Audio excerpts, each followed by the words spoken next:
Hello mga ka-angels! Good morning! Nandito po tayo sa bayan ng Labo, sa palengke. Nalakad-lakad lang po kami. Naghahanap po ng makakain. Nadalhin po sa swimming. Ngayon po, tumitingin po ako ng mangga kasi favorite ko po yan. Masama lang po ang tingin ko kasi mahal po ang bilihin. Wait lang po. Ay sus na yan! Saan kaya ako pupunta? Ang dami ko kasing favorite. May mangga, may grapes, may orange. Sana po, lakad-lakad po tayo sa loob.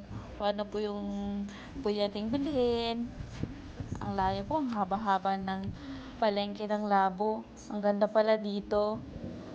Sana po, lakad-lakad. Napagod na ako sa kakalakad. 6:00 pa lang, nandun na kami.